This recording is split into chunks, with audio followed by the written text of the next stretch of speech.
여러분, 연체율 폭등에 대한 이야기는 제가 지속적으로 여러분들에게 말씀을 드렸습니다. 저축은행도 그렇고요, 카드사도 그렇고요, 캐피탈도 그렇고요, 심지어 상호금융, 단위농협 같은데, 수협 같은데 이런 데죠. 여기까지 연체율이 늘어나면서 금융권에 충격이 되지 않겠느냐, 이런 말씀 지속적으로 드렸습니다. 예나 다를까 금융감독원이 말입니다. 지금 현재까지 밝힌 곳은요, 18곳에 대한 긴급점검에 나섰다, 이렇게 얘기합니다. 긴급점검 18곳에 대해서 말입니다. 이것은 여러분 굉장히 이례적인 일입니다. 게다가 18곳이면 대규모거든요. 대규모 금융권에 대해서 긴급점검을 나서는 것은 그만큼 이례적이고요. 이 금융권의 연체율 상승이 심상치 않다 하는 의미로 해석할 수가 있습니다. 웬만하면 말입니다, 정부 기관에서 금융권을 긴급 점검한다는 이런 기사도 나오지 않을 뿐만 아니라 몇 곳이라고 명시해서 나오지도 않습니다. 그냥 뭉퉁그려서 이 금융권 긴급 점검한다, 이렇게 이야기하죠. 18곳이라고 딱 집어서 이야기하지는 않는다는 이야기입니다. 그래서 이 18곳은 진짜 위험한 것 아닐까, 이렇게 생각할 수밖에 없습니다. 실제로 여러분 보세요. 이게 전금융권을 망라했습니다. 이 금융권 안에서만 말입니다. 저축은행은 8곳이고요. 카드사가 4곳까지 들어가 있습니다. 카드사. 캐피탈사도 6곳입니다. 그래서 현장 점검을 하는 금융사는 18곳이다, 이렇게 이야기했습니다. 여기에 말입니다, 신협이나 농협이나 수협, 상호금융조합들도 검사 대상에 포함은 됐습니다. 그런데 인력의 한계를 고려해서 말입니다, 여기는 상호금융중앙회와 함께 현장 점검을 할 계획이다, 이렇게 이야기합니다. 다시 말해서 신협이나 농협이나 수협은 중앙회 차원에서 현장 점검을 한다는 이야기죠. 나머지 저축은행이나 카드사나 캐피탈사는 금융감독원이 직접 하게 되는 거고요. 여기에서 우리가 주목해야 될 것은요, 상호금융권은 문제가 생기면 중앙회가 해결할 수가 있지만 저축은행이나 카드사나 캐피탈은 쉽지 않다, 그런 얘기가 저는 되는 것 같습니다. 그렇게 되면요, 이게 이 금융권의 어떤 충격적인 상황은 생각했던 것보다가 더 위험해진다, 이렇게 이야기합니다. 실제로 저축은행은요, 저축은행 8개로 가장 많죠. 보시는 것처럼 2016년이면 진짜 한참 전입니다. 5.8% 이후에 최고치입니다. 5.10%입니다. 5.10%. 지난 2021년까지만 하더라도 저축은행 연체율은 2.51%였거든요. 2022년도 3.41%에 불과했습니다.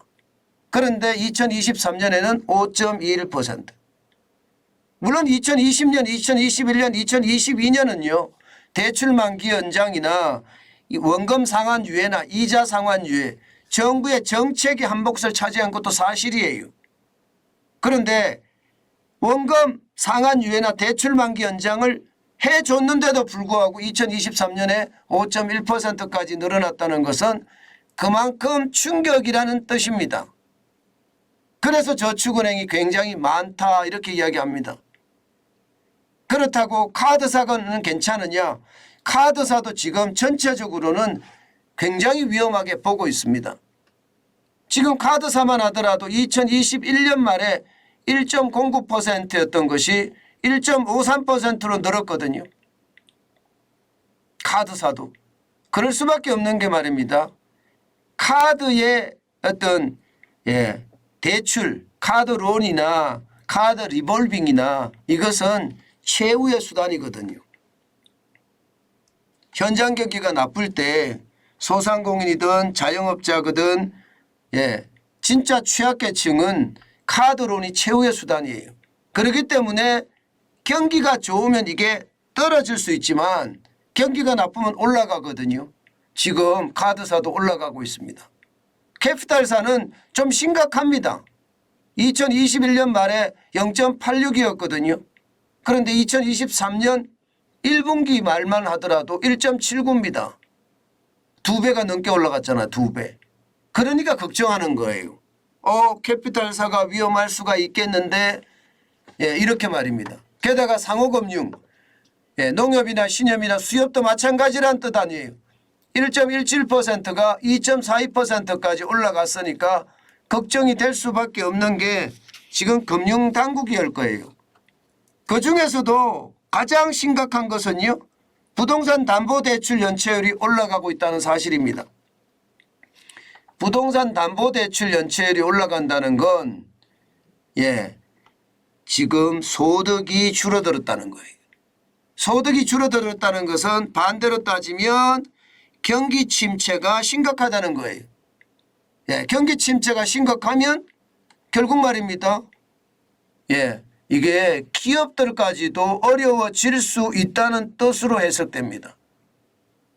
그렇게 되면 제2금융권은 더 심각한 그런 상태로 발전할 가능성이 굉장히 많습니다.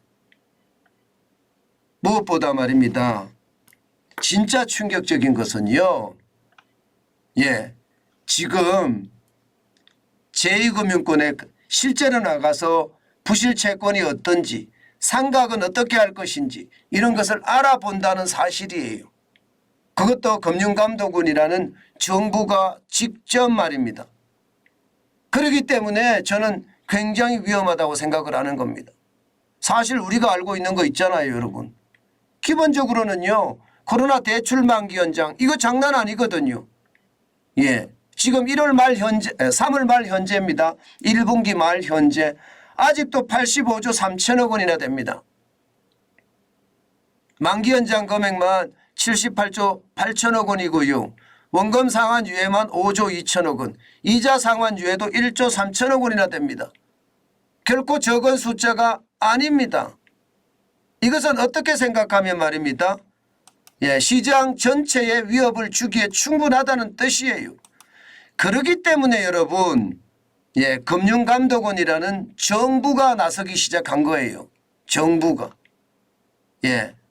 이게 이금융권에 충격이 오면 말입니다.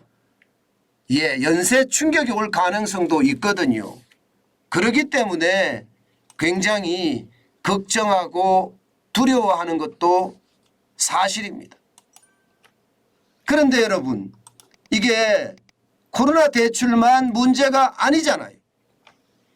지금 제2금융권은요. 그 어느 때보다 부동산 PF 대출에 대한 어떤 어려움도 있거든요.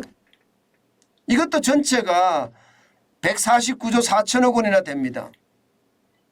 지금 그나마 분양이 좋아지고 또 이게 본 PF 이전에 브릿지론들이 PF로 전환을 해주는 것이 조금씩 늘어나는 건 그나마 다행이라고 이야기합니다. 그렇지만 149조 4천억 원이라는 숫자가 결코 만만치 않은 숫자예요. 지금처럼 연체율이 늘어났을 때 지금 저축은행은 10조 7천억 원이나 되고요. 여신금융 전문금융계 캐피탈사죠. 27조 1천억 원이거든요. 상호금융도 4조 8천억 원이고요. 이게 한꺼번에 몰릴 수가 있다니까요. 부동산 담보대출이 그만큼 연체율이 늘어난다는 것은 그만큼 심각한 상황을 초래할 수도 있다는 뜻입니다. 아마 금융당국이 직접 이렇게 나간 것은요.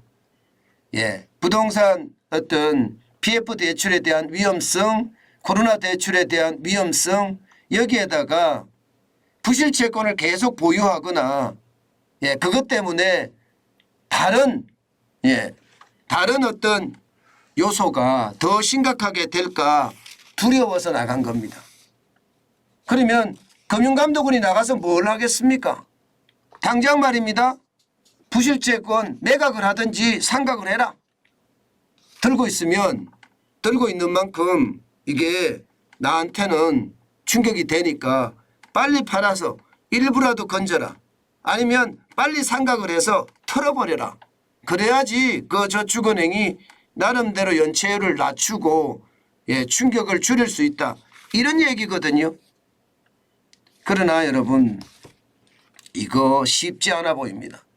제가 여러분들에게 계속 말씀드리다시피 코로나 대출과 부동산 PF 대출이 워낙 크기 때문에 금융감독원이 나가서 부실채권을 상각을 하거나 혹은 매각을 한다고 하더라도요. 연체율이 올라가는 것은 어쩔 수 없을 것 같습니다.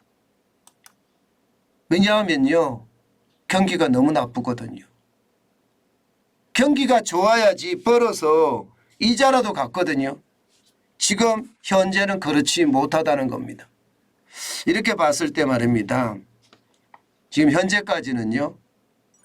금융사들이 한 곳도 아니고 말입니다. 저축은행부터 카드사, 캐피탈, 상호금융까지 적어도 18곳 이상이 위험하다 하는 것은 현재까지는 사실로 보입니다. 앞으로 이 부분에 대한 정부의 대책이 어떻게 나올지 좀 더 두고 봐야 되지만요. 분명한 것은요.